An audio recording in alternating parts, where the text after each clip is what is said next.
Դիտեք առաջին ալիք Ամերիկայի հեռուստակոնտենտը։ Բաժանորդագրվեք առաջին ալիք Ամերիկայի YouTube-յան ալիքին First Channel America։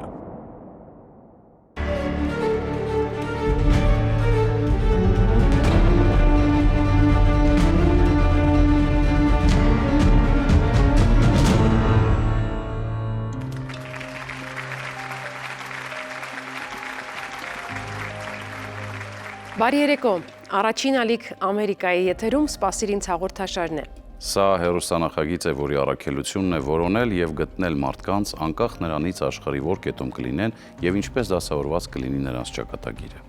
Այժմ ավելի շատ պատմություններ Միացյալ Նահանգներում բնակվող հայերի մասնակցությամբ,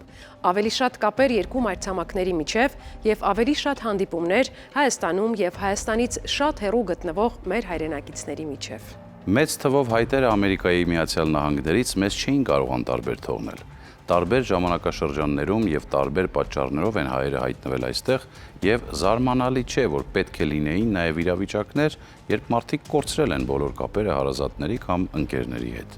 Բայց արի ու տես, որ տարիների բաժանումը չի մեղմացնում կարոտը, հակառակը։ Հեռավորությունը ստիպում է ավելի ու ավելի զգալ նրանց կարիքը, ովքեր մնացել են օվկիանոսի հակառակ կողմում։ Ու եթե կապի մյուս միջոցներն անզոր են գտնվում, ապա գործի է անցնում սպասիր ինձ նախագծի մեծ թիմը։ Անպայման պետք է շեշտենք, որ դուք էլ սիրելի հեռուստադիտողներ կարող եք դառնալ որոնումների մասնակից եւ շատ կարեւոր դեր ստանձնել։ Ուշադիր հետևեք եթերում հնչող պատմություններին եւ գուցե ձեզ հաջողվի դառնալ այն կապող օղակը, որի շնորհիվ կմիավորվեն իրար փնտրող մարդիկ։ Դուք կարող եք նաև սպասիր ինձի կամավոր դառնալ։ Եթե պատրաստ եք ձեր նահանգում, ձեր քաղաքում կապեր հաստատել եւ որոնումներ իրականացնել, ապա կամավորի հայտ լրացրեք սպասիր ինձ նախագծի կայքում եւ դարձեք մեր թիմի մի մասը։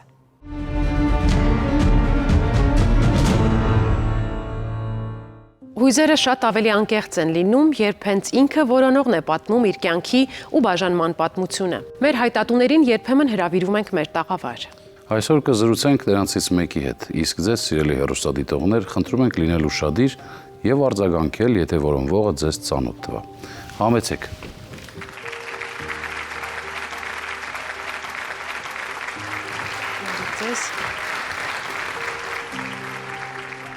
Բարև ձեզ։ Խնդրում ենք ներկայացեք եւ պատմեք, թե ում եք փնտրում։ Ես Անուշ Մկրտչյանն եմ, փնտրում եմ մորս հորեղբոր տղաներին, որ 15 թվից փախել են։ Իրենք երկու եղբայր են եղել, Մովսես եւ Ոսկյան։ Որոշ ժամանակ պապս իրանց հետ կապա պաշտպանել գաղթից հետո, բայց հետո կորել է այդ հասցեն։ Մենակ մամաս մի անգամ նամակ ա գրել իրանց, հետ ա եկել, որ այդ մարդիկ տեղափոխվել են, ապրել են միշտ Վաշինգտոնում, մենակ վերջի տարներ երևում W եւ 51։ Չեմ կարծում, որ ողջ են, որովհետեւ բավականին արդեն տարիքով են։ Գուցե լինեն Բաղդիկյաններ, որոնք շատ ճանաչված են եղել Արևմտյան Հայաստանում, Վանին հենց հարակից գյուղում են ապրել իրանք։ Շատ լավ, ինչ գիտեք ձեր այս ազգականների մասին, ում փնտրում եք, քանի որ կապի մեջ եղել են այստեղ ձեր ընտանիքի հետ, վստահ եմ նաև գիտեն, օրինակ, ինչով են զբաղվել, արդյոք ունեցել են ընտանիք, գուցե անուններ գիտեք։ Չէ, երբ որ պապս այցելել է իրանց շատ շուտ ցեղասպանությունից 15 թվից մի քանի ամիս առաջ, նրանք 17-18 տարեկան տղաներ են եղել, ու դրանից հետո ես չգիտեմ, մայրս ինչ պատմել է, ես դրա մասին այդ գիտեմ։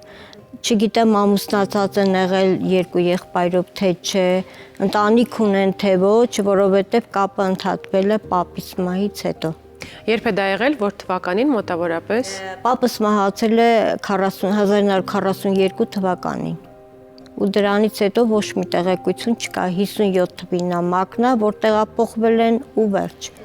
Տեղափոխվել են հենց Վաշինգտոնի տարածքում, ինչ որ այլ հասց Ոչ է, մի թե բան այլ չի քաղաք։ գրվել, միայն գրվել է, որ այդ մարդիկ տեղափոխված են ու վերջ։ Ունեք այդ նամակը պահպանված։ Չէ, ցավոք սրտի ոչ։ Միայն իր այս Ոսկյանի լուսանկարն է,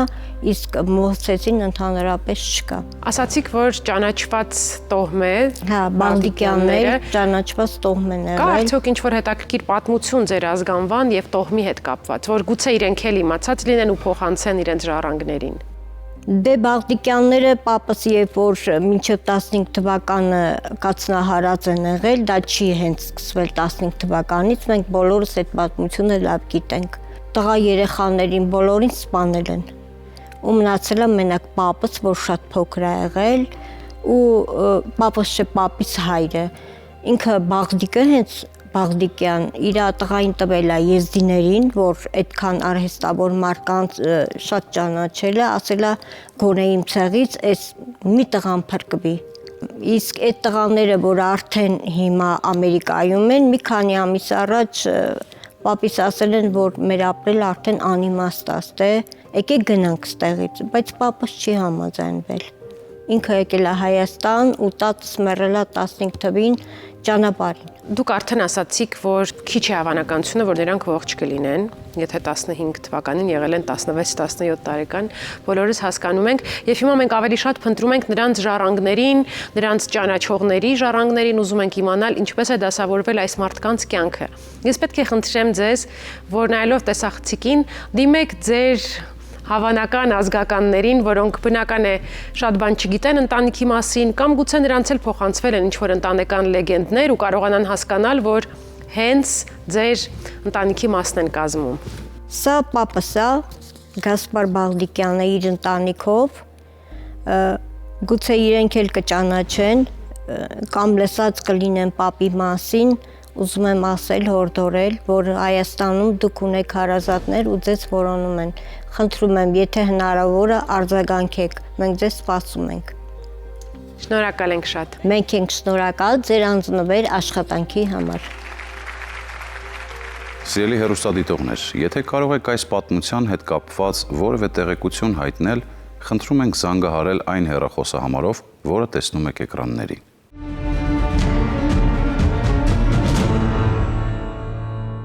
Աննա, գրազ գալ սիրում ես։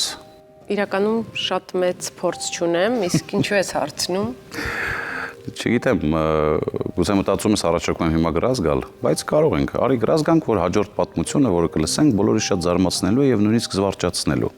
Դե մեզ շատ պատմություններ են զարմացնում, այնպես որ այդ թեմայով գրազ գալու իմաստ չկա, բայց փոխարենը կարող ենք գրազ գալ, որ այդ պատմության որոնվողը անպայման շուտով կգտնվի։ Ուշ է։ Ինչ իմաստով։ Արդեն գտնվել է։ Չէ, պարզապես այդ թեմայով արդեն գրազ են եկել հենց այդ պատմության հերոսները։ Ասեմ ավելին, նրանք ամուսիններ են, որոնվողը ամուսնու ընկերն է, բայց որոնումներ նախաձեռնողը կինը։ Իսկ պայմանը կայանում է նրանում, որ գտնելու դեպքում ամուսինը մի լավ նվեր պետք է անի կնոջը։ Հիմա ամեն ինչ հասկացա, ված չէ։ Այդ դեպքում արի մենք գրազ չգանք, արի դիտենք տեսանյութը, իմանանք մանրամասները եւ պարզապես աջակցենք նրանց այս հարցում։ Համաձայն եմ, դիտենք։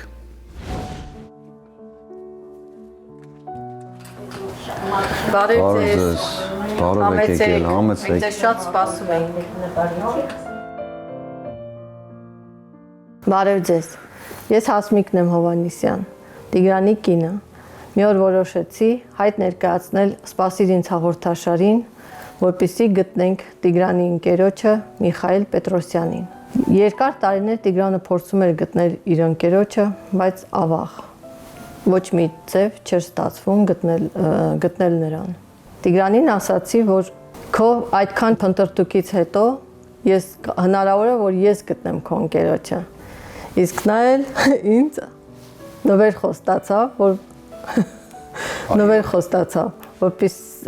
ասեց, եթե գտնես, մի հատ լավ նվեր ունես։ Անպայման։ Խնդիր չունես Հասմիկ ջան, կարևորը որ գտնենք ընկերոջս։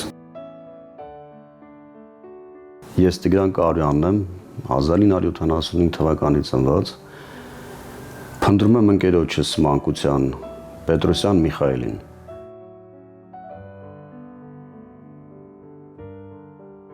Տիգրանն ու Միքայելը ծանոթացել են դպրոցում։ Երկուսն էլ Աբովյան քաղաքից էին, սովորում էին թիվ 4 միջնակարգ դպրոցում։ Միխայելը շատ մաքուր ազնիվ տղա էր, շատ անկեղծ։ Ասենք ոնց որ ես չեմ սիրում խաբել, նենց էլ ինքը չէր սիրում խաբել։ Բառը մենք չենք սիրում էլի, ընդհանրապես խաբեությունը։ Երևի դրա համար էլ այդքան իրար հետ մոտիկ ենք եղել։ Միխայելը շատ པարզ, անկեղծ, խիզախ տղա էր։ Չէր կարող ասենք ինչ-որ մի դժվար պահին քեզի թողեր ու լքեր։ Տղան այդ ձևի չէր։ 1990-ական թվականների սկզբին Միքայելի հայրը Սլավիկը Չելյաբինսկի շրջանի Արգայաշ գյուղում կոշիկի արտադրամաս հիմնեց։ Միքայելը երկու եղբայրների հետ պետք է մեկներ այնտեղ աշխատելու, բայց ընկերոջից բաժանվել չէր ցանկանում։ Նա Տիգրանին համոզեց իրենց միանալ։ 2 տարի նրանք միասին աշխատեցին։ 1994 թվականին Միքայելն ընտանիքի հետ մեկնեց Ղազախստան։ Նա միայն մեկ անգամ կարողացավ այցելել ընկերոջը։ Հետագայում Տիգրանն ու Միքայելն այլևս չհանդիպեցին։ Մի ուրիշ տեսակ ընկերություն է, որովհետև որ փոքրուց է, գալիս է ինձ որ իմ կարծիքով մինչև կյանքի վերջել այդ ընկերդ գոյտ ալնելու։ Հա ճանապարհի ինքն քո կյանքի ընթացքում կարողանում ես ընկերներ նոր ունենաս, ստեղծես, բայց այդ ընկերությունը ոնց որ ասած ուրիշ տեսակ ընկերություն, այդ աղբերությունը ավելի շատ, հա քո աղբերն հարազատել է։ 2002 թվականին Տիգրանը տեղափոխվեց Ամերիկայի Միացյալ Նահանգներ։ Ընկերոջը հին հասցեներում գտնելն արդեն անիրատեսական է թվում։ Տիգրանը հիշում է, որ Միքայելի հորաքույրն Արզնիում էր ապրում։ Ընդհանուր ծանոթների միջոցով փորձել է գտնել նրան, Միքայելի մասին որևէ տեղեկություն իմանալ, բայց չի հաջողվել։ Ի վերջո, Տիգրանի կինը Հասմիկը որոշեց ամուսնուն անակնկալ անել եւ դիմեց «Սպասիր ինձ» հաղորդաշարին։ Մի մաս ոնց որ քեզանից պակասում է, էլի որ մոտիկին չես տեսնում կորսնում ես, չէ՞։ Նույնն էլ ինքն է, որտեղ ոնց որ անհանգիստ վիճակ է, որ ուզում ես հասկանաս ընկերը տուր է, էլի։ Քո մոտիկ ընկերն է ու ինքը չկա, դու չգիտես իրան։ Ուզում ես տեսնես անպայման, իմանաս իր այդ ինչա կատարվում, ինքը ոնց է։ Ասենք անընդհատ ինքը քո մտքի մեջ է։ Միշա ջան, եթե ուրեմն ինձ տեսնում ես, իմացի որ ես միշտ մտածում եմ քո մասին, ուզեմ քո հետ կապնվեմ։ Միշտ ջան, կապնվի իմ հետ։ Անպայման արձագանքեք, Միշա ջան, որովհետև երկար տարիներ փորձում ա Տիգրանը գտնել ձեզ, բայց հլվոր չի ստացվում։ Եթե տեսնում եք, անպայման արձագանքեք։ Մենք շատ ուրախ կլինենք։ Այո։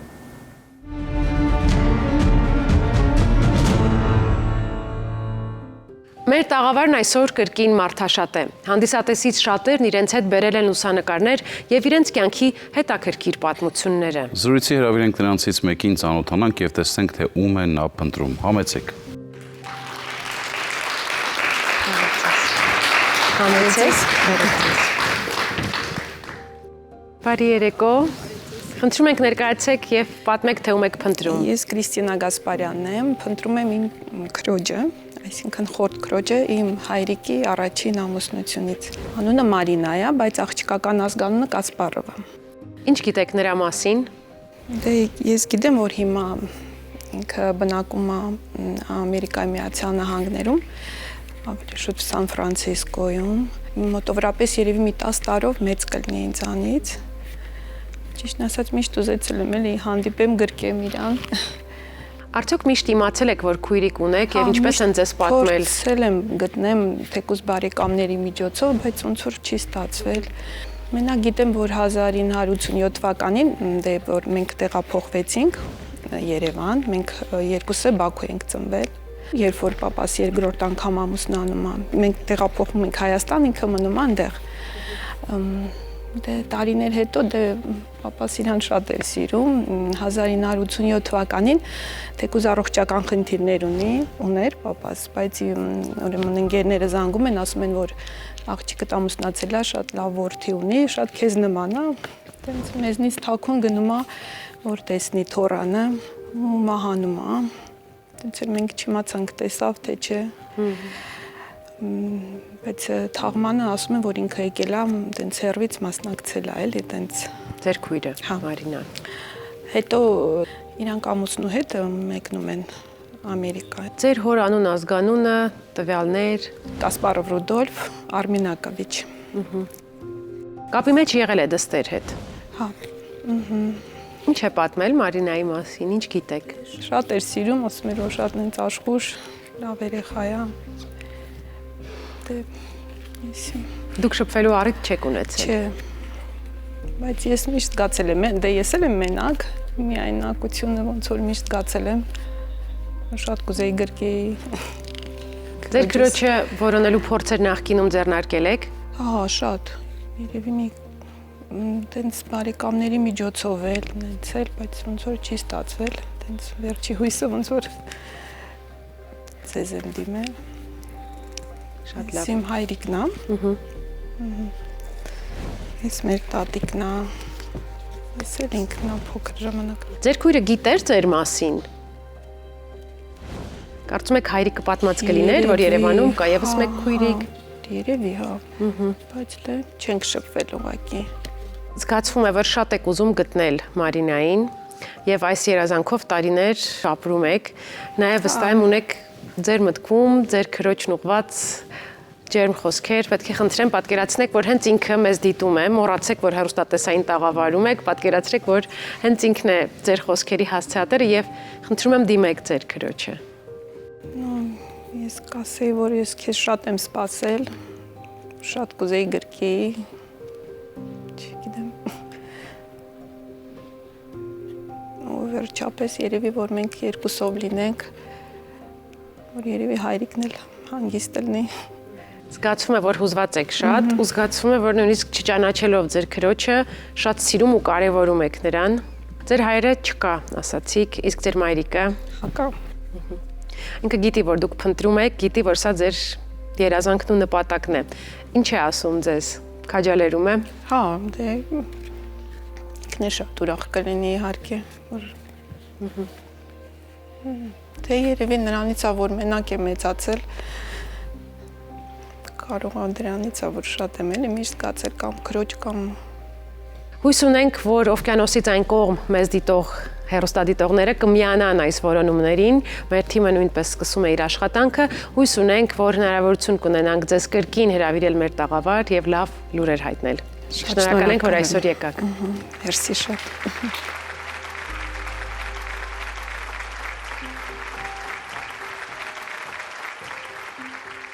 Ապրել միայն հիշողություններով բարդ է։ Ուզում ենք, որ կարճ ժամանակ անց տեղի ունենա հանդիպում եւ անցյալի հիշողությունները վերածվեն երջանիկ ներկայի։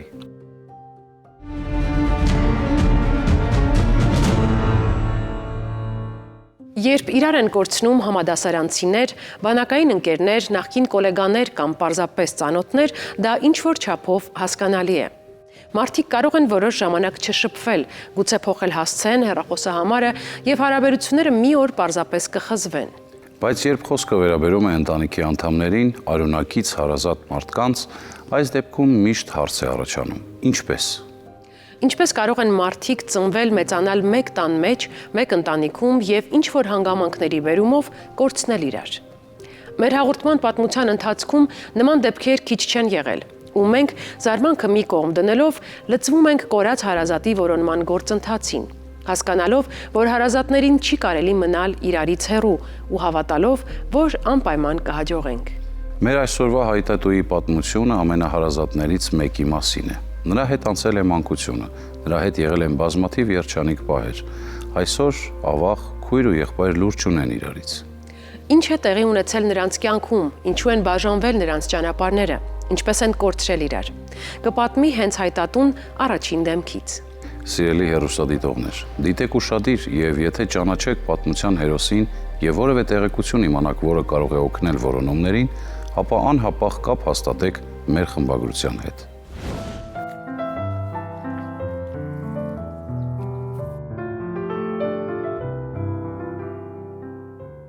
Համեցեք, եկեք ներս։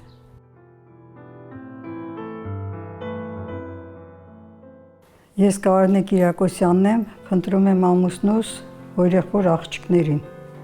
Լինդա, Լինետ, Լինա Պետրոսյաններին։ Պետրոսյանների առանձնատունը գտնվում էր Գլենդել քաղաքի Ուինչեսթեր պողոտայում։ Դավիթ Պետրոսյանը շինարար էր, ապրում էր կնոջ, Դորայի եւ 3 դուստրերի հետ։ Կարինե Կիրակոսյանն ամուսնու հորեղբոր ընտանիքի հետ ծանոթացավ 1989 թվականին Այգավանում։ Դավիթ Պետրոսյանի ավագ դուստրը Լինդան այդ ժամանակ իրավագիտական ֆակուլտետի ուսանող էր, մյուս երկու աղջիկները դպրոցական էին։ Մեծը Լինդան 23 տարեկան էր այդ ժամանակ, Լինեթը 16, փոքրն էլ 8 տարեկան էր։ Ընտանիքներով էջմիածնում եղանք միասին, աղջիկս էլ 3 ամսական էր, հենց այդ պահին էլ կնքեցինք աղջկաս ու հավաքվեցինք բարեկամներով, եկանք տունը արարողությունն արեցինք։ Դե հաջորդ օրը գնացինք Սևան, Սևանն էլ տեսան, մանեկան, շատ ուրախ էին, շատ լավ էր օրերը անցնում։ Հետո նապաստակներ ունեինք այն ժամանակ, Լինդան նկարեց անդադ նապաստակներին, փոքր ձագեր կային, շատ ուրախացավ կենդաններով ու սիրում էին իրանք էլ կենդաններ, տունն էլ շուն ունեին տունը, իրանց պատմելով էլի։ Շատ լավ, խելացի, հոգատար, ջերմ, ամեն մի թեթև մի բան անելուց շնորհակալություն էին հայտնում, շատ ուշադիր էին։ Այդ ձևի մարդ, եսիմ, շատ լավն էին, թե կինը, թե Դավիթը։ Մինչև վերջել նամակներում գրում էր, հիշում էր, որ ինչ լավ օրեր են անցկացրել Հայաստանում։ Սա իմ այգին է, ունեմ ամեն տեսակի բերք, օրինակ նուռը, որ գիտեք, որ նուռը ծաղկում է այս գեղեցիկ ձևով։ Չէ, եսի ստիպված եմ անում, բայց չեմ սիրում։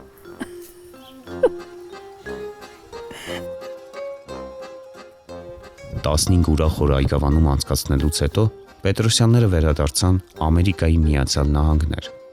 Հարազատների հետ կապը պահում էին նամակագրության եւ հեռախոսազանգերի միջոցով։ Խոսելիս էլ միշտ ասում էին, որ ծրագրում են կրկին վերադառնալ, արդեն ավելի երկար ժամանակով։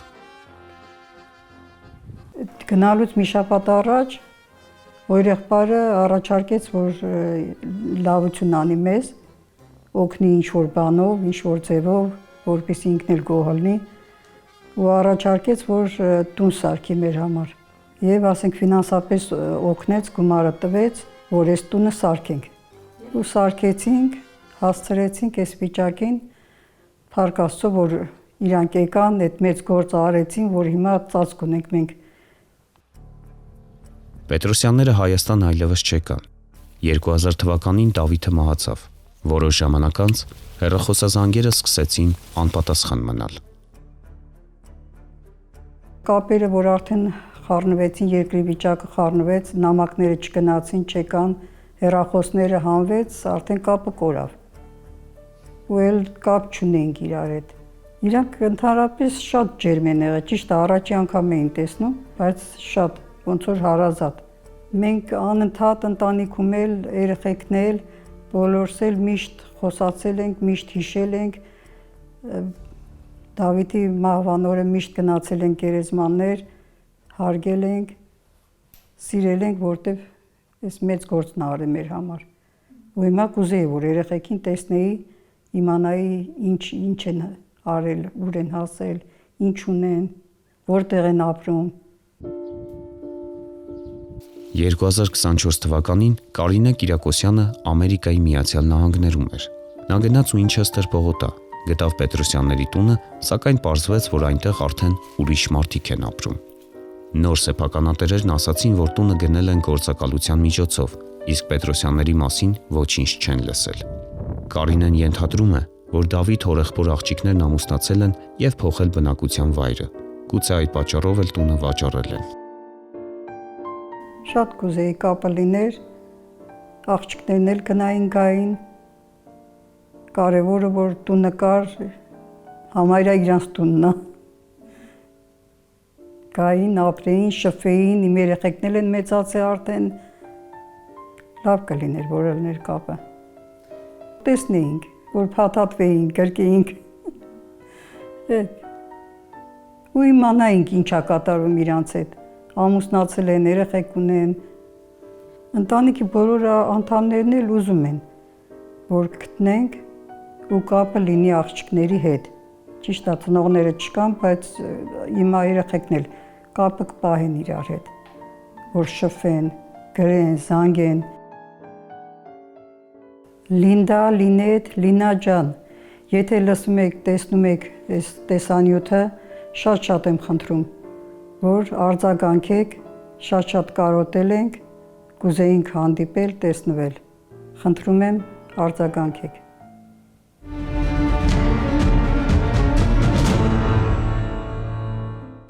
Լուսանկարներով լի ալբոմը յուրաքանչյուր ընտանիքի ամենակարևոր հարստություններից է։ Ամեն հաջորդ սերունդ այդ ալբոմի միջոցով ծանոթանում է իր նախնիներին եւ իր ու երեխաների լուսանկարներն ավելացնում այնտեղ, շարունակելով Գերդաստանի պատմությունը։ Մեր նախագծի միջոցով այդ լուսանկարները կարող են դառնալ կապող օղակ նրանց միջև, ովքեր վաղուց այդ կապը կորցրել են։ Դիտենք դրանցից մի քանիսը։ 1972 թվականի դեկտեմբերի 1-ին ծնված Արմեն Մարգարյանին է որոնում դուստրը՝ Միլենան։ Միլենայի ծնողները ամուսնալուծվել են, երբ նա 15 տարեկան էր։ Վերջին անգամ Արմենը զանգահարել է Երևանում բնակվող իր մորը 2014 թվականի հոկտեմբերի 9-ին։ Նրա հետագա ճակատագրի մասին ոչինչ հայտնի չէ։ Արթուրին եւ նրա ընտանիքին է որոնում նրանց ազգականը Ամերիկայի Միացյալ Նահանգներից՝ Լինա Փանոսյանը։ 70-ական թվականներին Լինայի հարազատներն ապրում էին Երևանում։ Հայտնի է, որ Արթուրը Անահիտ անունով քույր ունի։ Նրանց հոր անունը Ռոբերտ է, իսկ հորաքրոջ անունը Էմմա։ Մարինա Մալոյանը երազում է գտնել զարմուհուն՝ Աննա Հակոբյանին։ Աննայի հայրը Կարլեն է, Մարինայի քեռին է։ Կարլենը մահացել է 1978 թվականին, 39 տարեկան հասակում։ Մի քանի տարի անց նրա կինը Հասմիկը վաճառել է Երևանում գտնվող իրենց բնակարանը եւ դուստրերի հետ մեկնել անհայտ ուղությամբ։ Ազգականների հետ կապը այդ օրից ընդհատվել է։ Ասիա Միսակի Սահակյանին է խնդրում արձագանքել նրա քույրը Ժենյան։ Վերջինիս հայրը Միսակը Իրանի քաղաքացի էր, բայց ապրում ու աշխատում էր Դոնի Ռոստով քաղաքում։ Այնտեղ ծանոթացել է երիտասարդ աղջկա հետ, որի հետ շուտով ամուսնացել է։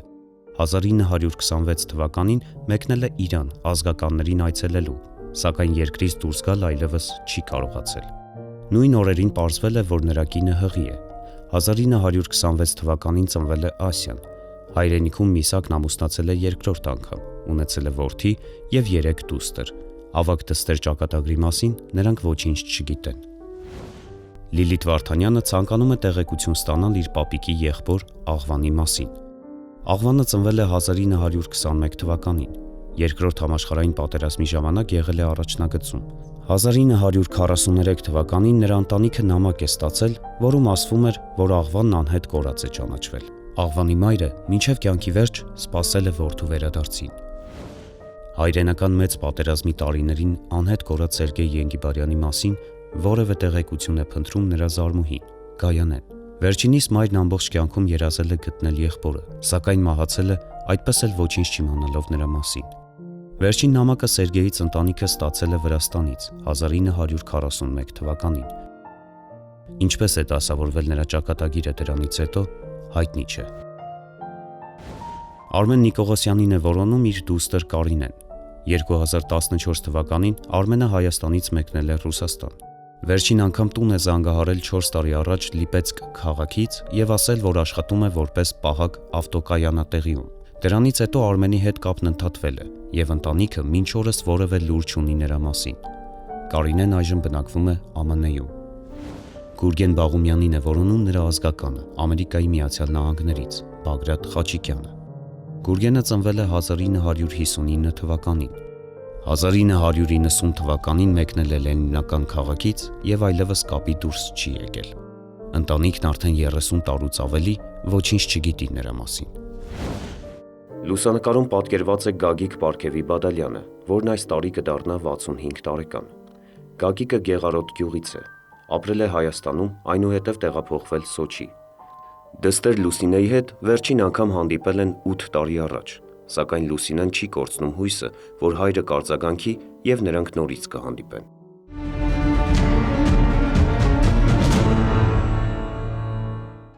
Քանի կան մարդիկ, որոնք ինչ-որ բան իրենց կյանքում միայնակ չեն հաջողում, քանի կան մարդիկ, որոնք կարոտում են, երազում են, ինչ-որ բանի համար ափսոսում են, քանի կան խնդիրներ, որոնք դեռ հնարավոր է լուծել, կլինեն նաև մարդիկ, որոնք կաջակցեն ու մենակ չեն թողնի։ Քանի կան մարդիկ, որոնց փնտրում են, սպասում ու սիրում, կգտնվեն նաև նրանք, ովքեր ձեռք կմեկնեն ու կանցնեն որոնման ճանապարհը նրանց հետ միասին։ Հավատացեք, սխալներն ուղղելու եւ անցյալից դուրս պրծնելու հնարավորություն տրվում է բոլորին։ Մնում է միայն չկորցնել հույսը, ինչպես դա անում են մեր այսօրվա թողարկման հերոսները։ Մի կորցրեք իրար ինչ էլ որ պատահի։ Փնտրեք ու սպասեք իրար անկախ ամեն ինչից։ Եթերում սպասիր ինձ հաղորդաշարներ։ Մինչ հանդիպում։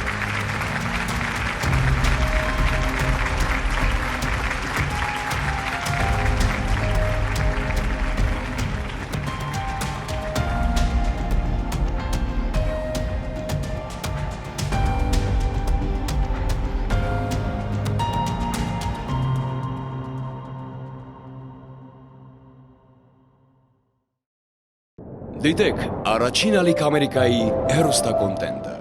Բաժանորդագրվեք Առաջին ալիք Ամերիկայի YouTube-յան ալիքին First Channel America։